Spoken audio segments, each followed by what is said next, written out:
Hello everyone, myself Shipra Joshi and today's topic is CSS with links with hover and list.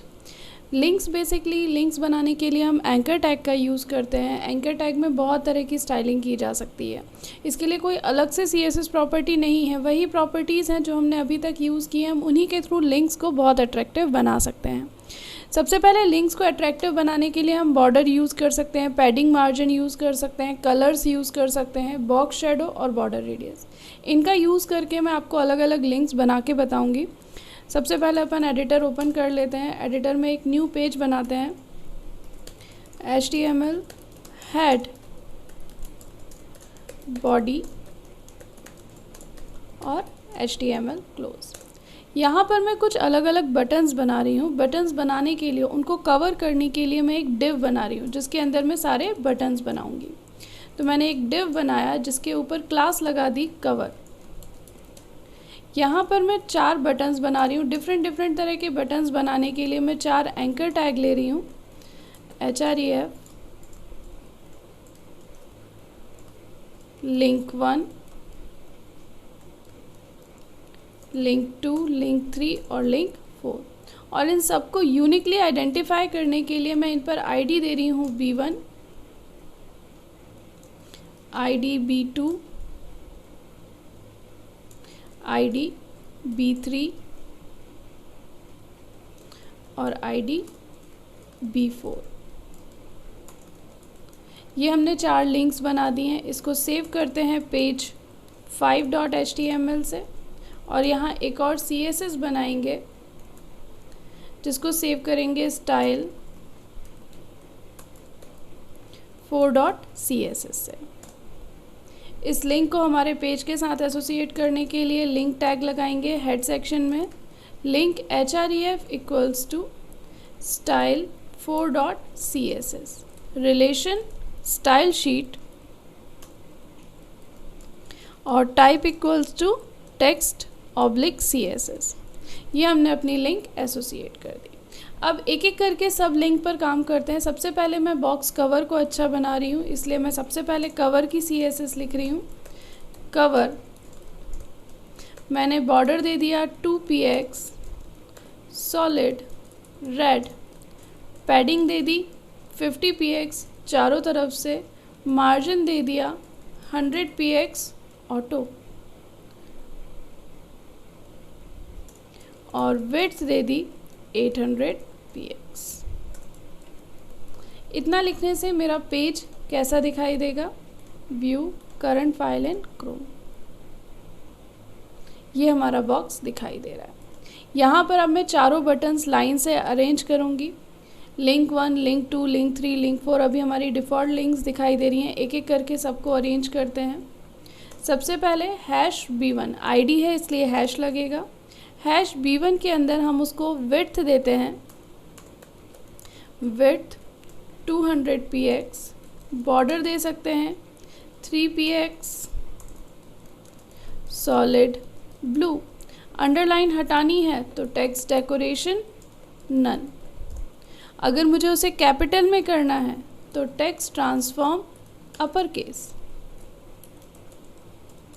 इतना लिख के save करते हैं, page को रन करते हैं। ये हमारी लिंक आ गई। लेकिन लिंक में अगर थोड़ा सा गैप होता तो अच्छा लगता। तो गैप देने के लिए पैडिंग 20px मैंने चारों तरफ पैडिंग दी है। ये पैडिंग 20px। पैडिंग 20px देने के बाद ये लिंक है। मैं चाहती हूँ जैसे ही मैं इस पर होवर करूँ, मैं कर्सर लेके जाऊँ तो इस पर अंडरलाइन आ जानी चाहिए। तो इसे बोलते हैं, जब उस पर कर्सर आना होता है तो उस स्टेट को बोलते हैं #B1। अभी हम इन स्टेट्स के बारे में और डिस्कस करेंगे। होवर स्टेट के लिए हम क्या करेंगे? Text decoration underline. ये देखिए, इस पर कर्सर लाने पर अंडरलाइन आ रही है। कलर अगर बदलना है तो वो भी बदला जा सकता है। कलर भी मैंने ब्लू कर दिया, फॉन्ट वेट बोल्ड कर दिया।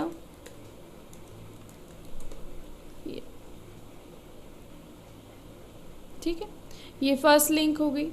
दूसरी तरह की लिंक बनानी है #B2। दूसरा बटन ट्राई करते हैं। इसको विड्थ नहीं देते हैं, इसमें बॉर्डर डाल दिया 3px solid red, text decoration none कर दिया, टेक्स्ट ट्रांसफॉर्म कैपिटलाइज कर दिया, कैपिटलाइज टेक्स्ट ट्रांसफॉर्म। कैपिटलाइज करने से क्या होगा, हर वर्ड का फर्स्ट लेटर कैपिटल हो जाएगा। पैडिंग 20px दे दी, कलर रेड दे दिया। इसमें मुझे बॉर्डर्स राउंडेड चाहिए तो बॉर्डर रेडियस 5px दे दी। अब देखिए ये सेकंड, इसके कॉर्नर शार्प हैं और इसके कॉर्नर राउंडेड हैं। मैं चाहती हूँ होवर पे बॉर्डर शार्प हो जाएं, #B2 होवर पे बॉर्डर रेडियस 0px। देखिए इस बार होवर पे कॉर्नर्स शार्प हो रहे हैं। इस बॉर्डर को और राउंडेड करना है तो यहाँ 5 की जगह 10px कर दीजिए और राउंडेड हो जाएंगे। ठीक है, नेक्स्ट थर्ड बटन #B3। यहाँ पर हम बॉक्स शेडो देंगे 0px। लेफ्ट में भी नहीं चाहिए शेडो, नीचे भी नहीं चाहिए, बॉटम में भी नहीं चाहिए। हाँ, स्प्रेड चाहिए 5px, ब्लर चाहिए 5px और कलर चाहिए grey. Width 200px, text align centre. अब देखिए पैडिंग नहीं दी हमने, पैडिंग 20px। ये देखिए, ये शेडो हमको होवर पे चाहिए, #B3 का होवर। पहले भी चाहिए लेकिन बहुत कम, तो मैं इसको 1px कर रही हूँ। देखिए एक पॉपअप वाला लुक आ रहा है। इसके लिए हम क्या करते हैं, बॉक्स शेडो यूज़ करते हैं। एंड फोर्थ बटन में लूँगी ट्रांसपेरेंसी और बॉर्डर रेडियस के through, #B4 padding 20px, border 3px solid green, border radius opposite corners की अलग अलग दे रहे हैं, 20px और 5px।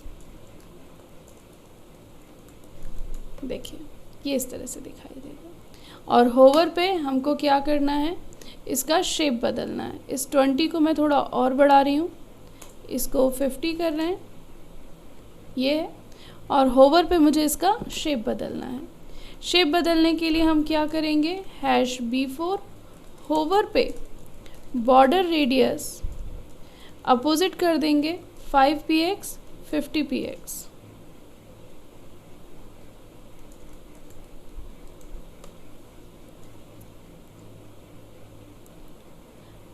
लेकिन ये काफ़ी तेज़ी से मूव होती हुई दिख रही है, हम चाहते हैं कि ये स्लोली मूव हो, तो उसके लिए एक इफ़ेक्ट होता है ट्रांजिशन इफ़ेक्ट।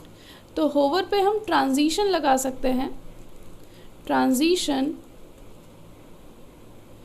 बॉर्डर रेडियस पे 2 सेकेंड्स में। अब देखिए ये इस तरह का इफ़ेक्ट आ जाएगा।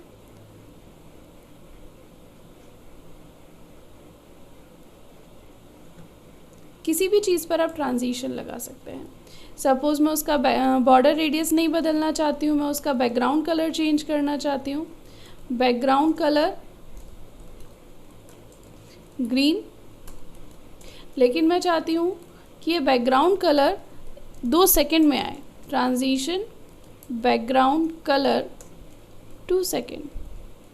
तो इससे क्या होगा, बैकग्राउंड कलर ग्रीन होगा लेकिन एकदम से ना होके धीरे से होगा। जैसे इसमें एकदम से बैकग्राउंड टेक्स्ट कलर चेंज हो रहा है और अंडरलाइन एकदम से आ रही है, यहाँ पर क्या होगा, धीरे धीरे वो काम होगा। आप जितना टाइम देंगे उतनी देर में वो प्रोसेस कंप्लीट होगी। तो ये डिफरेंट तरह के बटन्स आप बना सकते हैं। इसमें अगर शेप चेंज करना हो, सपोज़ मुझे टॉप से राउंडेड शार्प चाहिए और बॉटम से राउंडेड चाहिए, तो 0px 0px 50px 50px इस तरह से बटन बन जाएंगे। एक्चुअल में ये वैल्यू बिलोंग कैसे करती हैं, फर्स्ट वैल्यू होती है टॉप लेफ़्ट कॉर्नर की, सेकंड वैल्यू होती है टॉप राइट कॉर्नर की, फिर बॉटम राइट, फिर bottom left, top right bottom left, इस टाइप से वैल्यूज़ मूव कर दी हैं। तो आप इस तरह से वैल्यू दे सकते हैं। ओके, नेक्स्ट टॉपिक है हमारे पास। नेक्स्ट जो चीज़ हमको डिस्कस करनी है, ये सारी चीज़ें मैंने आपको बताई किस तरह से हम अट्रैक्टिव बटन्स बना सकते हैं। नेक्स्ट जो हमारे पास है लिंक की स्टेट। लिंक की बेसिकली 4 स्टेट होती है। जब हम एंकर टैग की CSS लिखते हैं तो हमारे पास 4 डिफरेंट स्टेट होती हैं। पहली होती है नॉर्मल लिंक, कोई भी नॉर्मल लिंक कैसी दिखाई देगी। नेक्स्ट होती है विजिटेड, अगर वो लिंक आपके कैशे में अवेलेबल है, आपने उस पर एक बार विजिट कर लिया है तो उसका लुक कैसा हो जाएगा। तीसरा होता है जब हम लिंक पर होवर करते हैं, हमारा कर्सर उस पर मूव होता है, तब वो लिंक कैसी दिखाई देगी। और चौथा होता है कि जब लिंक पर क्लिक किया हुआ है, मेरा माउस का कर्सर प्रेस्ड है, मैंने उसे रिलीज़ नहीं किया है, तब वो लिंक कैसी दिखाई देगी। तो ये 4 स्टेट्स होती हैं। इन 4 स्टेट्स को रिप्रेजेंट करने के लिए मैं B4 बटन को यूज़ कर रही हूँ। हम बाय डिफ़ॉल्ट जब भी कोई CSS लिखते हैं तो वो लिंक की होती है, तो आप उसे ऐसे भी लिख सकते हैं। मैं चाहती हूँ जब B4 पर क्लिक कर दिया जाए, एक बार विज़िट कर लिया जाए, वो विजिटेड हो, तो उसका कलर रेड हो जाए, टेक्स्ट कलर रेड हो जाए। बाय डिफ़ॉल्ट ब्लैक है, जब विजिट हो जाए तो उसका कलर रेड हो जाए, या फिर अपन कर देते हैं बैकग्राउंड कलर रेड हो जाए। नेक्स्ट होवर हमने बताया ही है। और चौथा हम बोल रहे हैं B4 का एक्टिव स्टेट में बैकग्राउंड कलर येलो हो जाए। ठीक है, अब इसके लिए मुझे एंकर टैग पे कोई लिंक डालनी होगी। सपोज़ मैं लिंक डाल रही हूँ href = http://www.projectiononline.com, ये मैंने लिंक डाल दी। अब मैं पेज को रिफ़्रेश करती हूँ। अभी मेरी लिंक कैसी है, अनविजिटेड है, मैंने अभी उस पर विज़िट नहीं किया है, तो ये बाय डिफ़ॉल्ट जो लिंक का कलर आ रहा है, पर्पल कलर आ रहा है, वो ही दिख रहा है। जैसे ही होवर करने पर ग्रीन कलर आ रहा है, जब मैं इस पर माउस प्रेस करूँगी तो इस पर येलो कलर आ रहा है। और सारे ट्रांजिशंस में जो इफ़ेक्ट आ रहा है वो धीरे धीरे वाला ट्रांजिशन आ रहा है, स्लो मोशन में कोई भी काम हो रहा है। और जैसे ही मैंने कर्सर छोड़ दूँगी तो क्या होगा, मेरी वेबसाइट ओपन हो जाएगी। ये प्रोजेक्शन की साइट ओपन हो गई। नेट अवेलेबल नहीं है इसलिए अभी साइट कनेक्ट नहीं होगी। रिफ़्रेश करूँगी तो ये लिंक आ गई वापस।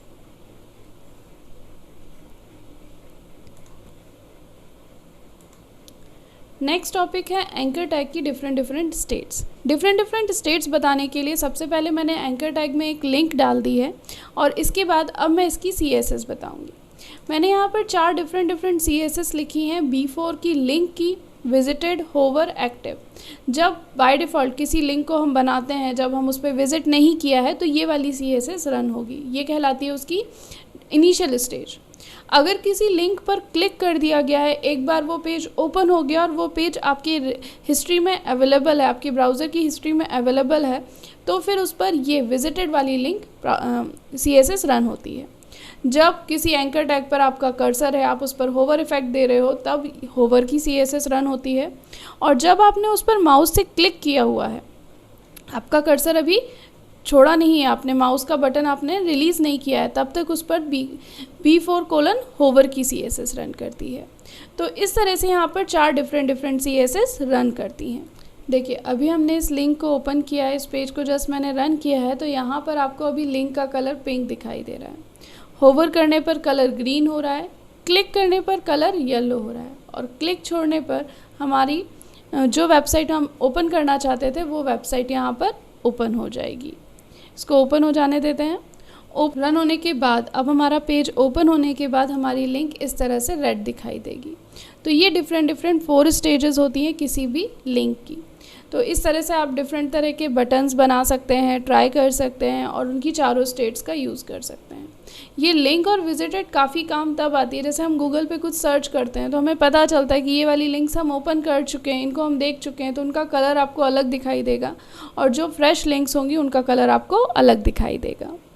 नेक्स्ट टॉपिक है, नेक्स्ट जो हमको पॉइंट पढ़ना है वो पॉइंट लिस्ट। लिस्ट बहुत तरह की होती हैं, हम ऑर्डर्ड लिस्ट बनाते हैं, अनऑर्डर्ड लिस्ट बनाते हैं, डेफिनेशन लिस्ट बनाते हैं। तो लिस्ट को मैनेज करने के लिए हमारे पास ये 3 CSS होती हैं। इसके अलावा background colour, text colour, border वो सब हैं, लेकिन इसके अलावा लिस्ट की स्पेसिफिक 3 स्टाइल्स होती हैं।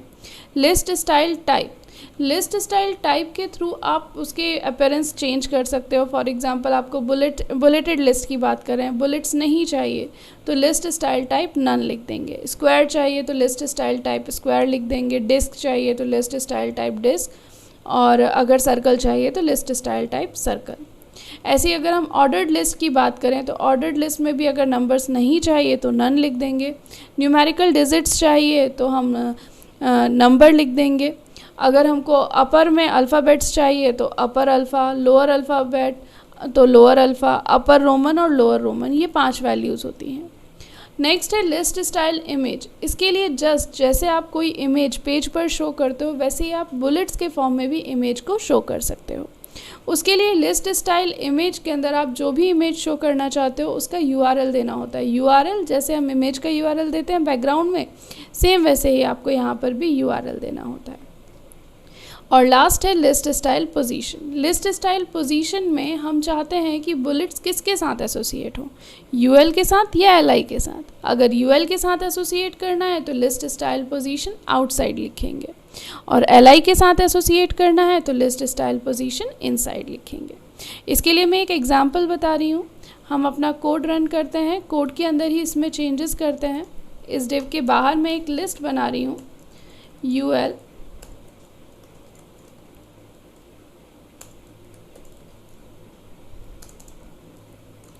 LI एप्पल, बनाना, ऑरेंज और पपाया, ये हमने लिस्ट बनाई। इसकी CSS लिखना है। बाय डिफ़ॉल्ट मैं कुछ बेसिक CSS लिख रही हूँ। डायरेक्टली टैग सिलेक्टर लगा के background colour red, padding 20 px, ये पैडिंग चारों तरफ से आएगी। Margin 50 px। देखिए HTML भी सेव है। हम पेज को रिफ़्रेश करते हैं, ये देखिए ये आ गया। अब LI की CSS लिखते हैं। UL के अंदर LI, बैकग्राउंड कलर पिंक और कलर रेड। हमारा पेज इस तरह से दिखाई देगा। मुझे इनके बीच में मैंने बैकग्राउंड कलर रेड कर दिया इसलिए आपको बुलेट्स दिखाई नहीं दे रहे हैं। अगर मैं बैकग्राउंड कलर ब्लू कर दूंगी, जिस भी कलर का टेक्स्ट रखूंगी उसी कलर के मेरे बुलेट्स शो होंगे। ये देखिए टेक्स्ट के अकॉर्डिंग बुलेट्स का कलर चेंज होता है। ये ब्लू हो गए। मैं इसमें थोड़ा सा मार्जिन दे रही हूँ। मार्जिन टॉप बॉटम मुझे 2 px चाहिए, लेफ़्ट राइट नहीं चाहिए। ये देखिए ये जो मार्जिन दिया है वो यहाँ पर दिख रहा है। मार्जिन की वजह से बैकग्राउंड कलर रेड दिखाई दे रहा है। अब मुझे बुलेट्स UL में नहीं LI में चाहिए, तो list style position inside. By default ये आउटसाइड होती है, अगर मैंने इनसाइड कर दिया तो ये बुलेट्स आपको अंदर दिखाई देंगे। तो इस तरह से आप मैनेज कर सकते हैं। और यहाँ पर इमेज लगानी है तो बस लिस्ट स्टाइल इमेज में आप जो भी इमेज डालेंगे वो यहाँ पर शो हो जाएगी। लिस्ट स्टाइल इमेज, URL में आप जो भी इमेज का URL डाल देंगे वो इमेज यहाँ पर शो हो जाएगी। बस इमेज का छोटा होना ज़रूरी है, अदरवाइज़ वो काफ़ी बड़ी दिखाई देगी। तो बुलेट के लिए हम जो इमेज यूज़ करते हैं वो काफ़ी छोटी होनी चाहिए। मैंने मोस्टली टॉपिक्स यहाँ पर कवर किए हैं अलग अलग टॉपिक्स का। इसके बाद इसके अलावा CSS में ट्रांजिशंस होते हैं, ट्रांसफॉर्मेशंस होते हैं, एनिमेशंस होते हैं, अलाइनमेंट के लिए भी बहुत सारे ऑप्शंस होते हैं, डिस्प्ले के बहुत सारे बिहेवियर होते हैं, फ्लैक्स होता है, इनलाइन होता है, ब्लॉक होता है। इसके बारे में हम नेक्स्ट वीडियोज़ में डिस्कस करेंगे। Thank you.